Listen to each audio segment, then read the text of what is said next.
നമസ്കാരം. എല്ലാ മാന്യ സുഹൃത്തുക്കൾക്കും സിനിമ എന്ന യൂട്യൂബ് ചാനലിന്റെ ഏറ്റവും പുതിയ വീഡിയോയിലേക്ക് സ്വാഗതം. ഞാൻ ഇന്ന് നിങ്ങൾക്ക് മുമ്പിൽ വന്നിരിക്കുന്ന എമ്പുരാൻ എന്ന് പറയുന്ന സിനിമയെക്കുറിച്ച് വലിയ ഒരു അപ്ഡേറ്റ് പുറത്തു വന്നിട്ടുണ്ട്. ശരിക്കും ഫാൻസുകാരൊക്കെ അത് വലിയ കാര്യമായിട്ട് ആഘോഷിച്ചുകൊണ്ടിരിക്കുകയാണ് ഇന്നത്തെ ദിവസം. ആ ഒരു വാർത്ത നിങ്ങളുമായിട്ട് പങ്കുവയ്ക്കാമെന്ന് കരുതി ചെയ്യുന്ന ഒരു ചെറിയ വീഡിയോ ആണ്. വളരെ ചെറിയൊരു വീഡിയോ ആയിട്ട് തന്നെ അവസാനിപ്പിക്കാമെന്ന് കരുതുന്നു. അപ്പോൾ നമുക്ക് ഡയറക്റ്റ് വീഡിയോയിലേക്ക് കടക്കാം. അതിനു മുമ്പ് ചെറിയ ഒരു റിക്വസ്റ്റ്. നിങ്ങൾ ആദ്യമായിട്ടാണ് ഈ ചാനൽ കാണുന്നത്, അതുകൊണ്ട് തന്നെ എന്നല്ല, ആദ്യമായിട്ടാണ് നിങ്ങൾ ഈ ചാനൽ കാണുന്നത് എന്നുണ്ടെങ്കിൽ ദയവ് ചെയ്ത് ഈ ചാനൽ ഒന്ന് സബ്സ്ക്രൈബ് ചെയ്യാൻ ശ്രമിക്കുക. ഇത് പൂർണ്ണമായിട്ടും ഒരു സിനിമ ബേസ് ചെയ്തിട്ടുള്ള ഒരു ചാനലാണ്. അതുകൊണ്ട് തന്നെ സിനിമ ഇഷ്ടപ്പെടുന്നവർക്ക് അല്ലെങ്കിൽ സിനിമ വാർത്തകൾ കേൾക്കാൻ താല്പര്യമുള്ള ആർക്ക് വേണമെങ്കിലും ഈ ചാനൽ സബ്സ്ക്രൈബ് ചെയ്യാവുന്നതാണ്. ഓക്കെ, അപ്പൊ നമ്മുടെ നേരെ കാര്യത്തിലേക്ക് വരുന്ന സമയത്ത് എമ്പുരാൻ എന്ന് പറയുന്ന സിനിമ, മോഹൻലാൽ നായകനായിട്ട് വന്ന എമ്പുരാൻ എന്ന് പറയുന്ന സിനിമ ആദ്യ ദിവസങ്ങളിലെല്ലാം വലിയ കളക്ഷനാണ് നേടിയെടുത്തത്. ആദ്യത്തെ 4 ദിവസമാണ് 5 ദിവസം വലിയ ഗംഭീരമായിട്ടുള്ള കളക്ഷൻ ആയിരുന്നു എന്നുള്ളതൊക്കെ സത്യമാണ്. പിന്നീട് ഇങ്ങോട്ട് കുറച്ച് കാര്യമായിട്ടുള്ള ഇടിവൊക്കെ സംഭവിച്ചു എന്നുണ്ടെങ്കിലും സിനിമ ആദ്യത്തെ 5 ദിവസം കൊണ്ട് തന്നെ നേടാവുന്ന ഒരു മാക്സിമം റെക്കോർഡുകളെല്ലാം നേടി കഴിഞ്ഞിരുന്നു. ഇപ്പോൾ ഒരു വലിയ ഒരു സംഭവം കൂടി നേടിയിരിക്കുന്നു. മലയാള സിനിമയിൽ ആദ്യമായിട്ട് തിയേറ്റർ ഷെയർ മാത്രമായി 100 കോടി തികയ്ക്കുന്ന ചിത്രമായിട്ട് ഇത് മാറിയിരിക്കുന്നു എന്നുള്ളതാണ്. തിയേറ്റർ ഷെയറിലൂടെ മാത്രം 100 കോടി നേടുന്ന ആദ്യത്തെ മലയാള സിനിമയായിട്ട് എമ്പുരാൻ മാറി എന്ന് പറയുന്നത് അത്ര നിസ്സാരമായിട്ടുള്ള കാര്യമല്ല. അതുകൊണ്ട് തന്നെയാണ് ഫാൻസുകാർ ഈ ഒരു വാർത്ത എടുത്ത് സോഷ്യൽ മീഡിയയിലൂടെ ആഘോഷിച്ചുകൊണ്ടിരിക്കുന്നത്. ഇത് കാണുമ്പോൾ ഒരു കാര്യം കൂടി അവരെ ഓർമ്മിപ്പിക്കണമെന്ന് എനിക്ക് തോന്നുന്നു. പലരുടെയും കമന്റുകളിലും മറ്റ് പ്രസ്താവനകളിലൊക്കെ കാണാൻ സാധിക്കുന്ന സിനിമ ഇനിയിപ്പോൾ എന്താ നോക്കാനുള്ള, സിനിമ ലാഭമായി എന്നുള്ള രീതിയിലാണ് സംസാരിക്കുന്നത്. ഇനി സാറ്റലൈറ്റ് OTT ഒക്കെ കിട്ടുമ്പോൾ തീർച്ചയായിട്ടും പ്രോഫിറ്റായി വന്നു എന്നൊക്കെ ആയിരിക്കും അവർ പറഞ്ഞുകൊണ്ടിരിക്കുന്നത്.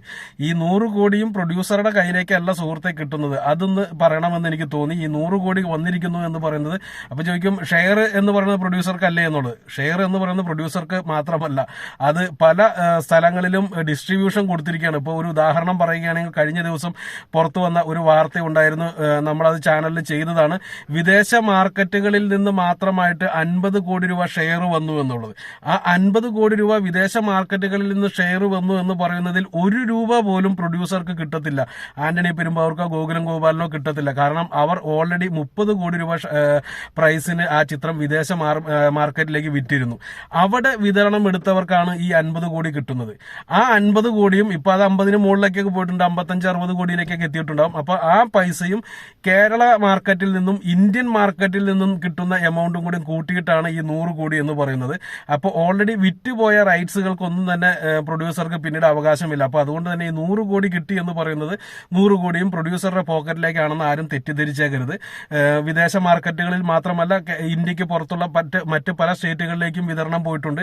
അത് ഏത് അടിസ്ഥാനത്തിലാണ്, അതായത് ഒരു ഷെയർ അടിസ്ഥാനത്തിലാണോ വിറ്റുപോയിരിക്കുന്നത്, അതോ റൈറ്റ്സ് വിറ്റുപോയിരിക്കുകയാണോ എന്നുള്ളത് സംശയമാണ്. അപ്പൊ റൈറ്റ്സ് വിറ്റുപോകാൻ ആയിരിക്കും, ഷെയർ അടിസ്ഥാനത്തിൽ പോകാനായിരിക്കും സാധ്യത. കാരണം റൈറ്റ്സ് വിറ്റുപോകാൻ മാത്രമുള്ള ഒരു വലുപ്പത്തിലേക്ക് മലയാള സിനിമ വന്നിട്ടില്ല ഇതുവരെ. റൈറ്റ്സ് വിറ്റുപോകാൻ പറഞ്ഞാൽ 5 ലക്ഷം രൂപ 10 ലക്ഷം രൂപയ്ക്കൊക്കെയാണ്. ഇത് ആ രീതിയിൽ വിറ്റുപോകാനുള്ള സാധ്യതയില്ല. അപ്പോൾ ഇന്ത്യൻ മാർക്കറ്റുകളിൽ നിന്ന് കിട്ടിയതിൽ കേരള മാർക്കറ്റിൽ നിന്ന് കിട്ടുന്ന 100% എത്ര രൂപ കിട്ടിയിട്ടുണ്ടോ അത് 100% പ്രൊഡ്യൂസർക്കുള്ളത് തന്നെയാണ്. ഇന്ത്യൻ മാർക്കറ്റുകളിൽ ആ ഷെയർ അടിസ്ഥാനത്തിലാണ് എന്നുണ്ടെങ്കിൽ ആ ഷെയർ പെർസെന്റേജ് മാത്രമായിരിക്കും പ്രൊഡ്യൂസർക്ക് കിട്ടുക. വിദേശ മാർക്കറ്റുകളിൽ എത്ര രൂപ കിട്ടി എന്ന് പറഞ്ഞാലും പ്രൊഡ്യൂസർക്ക് അതിനകത്ത് 1 രൂപയുടെ പോലും അവകാശമില്ല. കാരണം അത് ഓൾറെഡി വിറ്റുപോയതാണ്. ഇതാണ് യാഥാർത്ഥ്യം. പക്ഷെ 100 കോടി ഷെയർ ലഭിക്കുന്ന, തിയേറ്റർ ഷെയർ ലഭിക്കുന്ന ആദ്യത്തെ സിനിമയായിട്ട് ഈ സിനിമ മാറി എന്നുള്ളത് ഒരു വലിയ കയ്യടി അർഹിക്കുന്ന ഒരു കാര്യം തന്നെയാണ്. കാരണം ഇപ്പോൾ മോഹൻലാൽ ഫാൻസുകാരൊക്കെ വലിയ ആഘോഷമാക്കിക്കൊണ്ടിരിക്കുന്ന ഒരു വിഷയമുണ്ട്. അതായത് ഇതുവരെ 100 കോടി രൂപ ഷെയർ കിട്ടിയ ഒരു മലയാള സിനിമ പോലും ചരിത്രത്തിൽ ഉണ്ടായിട്ടില്ല എന്ന് നിർമ്മാതാവ് സുരേഷ് കുമാർ പറഞ്ഞിട്ട് 1 മാസമേ ആവുന്നുള്ളൂ. അതിനുള്ളിൽ തന്നെ മോഹൻലാലിന്റെ ഒരു സിനിമ 100 കോടി ഷെയർ കിട്ടി എന്നുള്ളത് വലിയ ഒരു അഹങ്കാരത്തോടു കൂടിയാണ് ഫാൻസുകാർ പറയുന്നത്. അപ്പോൾ അതിൽ കുറച്ചു പേരെങ്കിലും ഇതോടുകൂടി ഇതെല്ലാം പ്രൊഡ്യൂസർക്കാണ് കിട്ടുന്നത് എന്നുള്ളൊരു തോന്നലുണ്ടായിരുന്നു. അതൊന്ന് ക്ലിയർ ചെയ്യാൻ വേണ്ടി പറഞ്ഞ വീഡിയോ ആണ്. അപ്പോൾ നിങ്ങളുടെ കമന്റുകൾ താഴെ പ്രതീക്ഷിച്ചുകൊണ്ട് നിർത്തുന്നു. നന്ദി, നമസ്കാരം.